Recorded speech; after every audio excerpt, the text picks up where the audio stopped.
That's my for Custom Cruisers, beautiful bit of kit here. Yamaha XVS950, V-Star, Drag Star, Midnight Star, whatever you want to call it. But this is not for the Bolt, this is for the XVS950, okay? This particular item, beautiful set of 4 controls, made in Italy, like all the good stuff we do.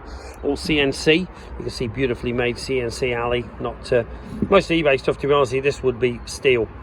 Okay, this is obviously steel for strength, but you can see these are very well made, very high quality.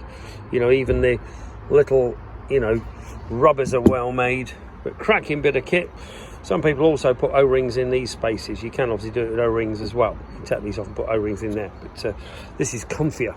Okay, this has got all the mechanism for your original brake switch. You know, this basically will go back to the original gear. Here's all the bits you need to fit it, your spacers, your bolts. You know, cracking bit of kit, very well made.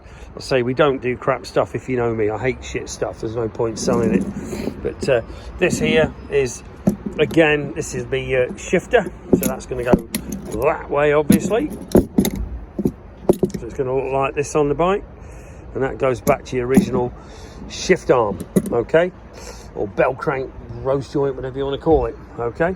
These also fold up, so when you go around the corner, rather than being fixed like a lot of the cheaper ones, again from the Far East, won't do that. They'll have you off, okay. But it's all available as well, so if you were to lose part of this, because we deal with them on a daily basis, we could buy you this, you know, whatever spares you need are all available, okay. Cracking bit of kit, I say, made in Europe, not the Far East. If you're interested in any great quality stuff like this, these are our 4 controls for Yamaha XVS950. Give us a call, 01773 835 666, customcruisers.com, or new site customcruisers.eu. Thank you.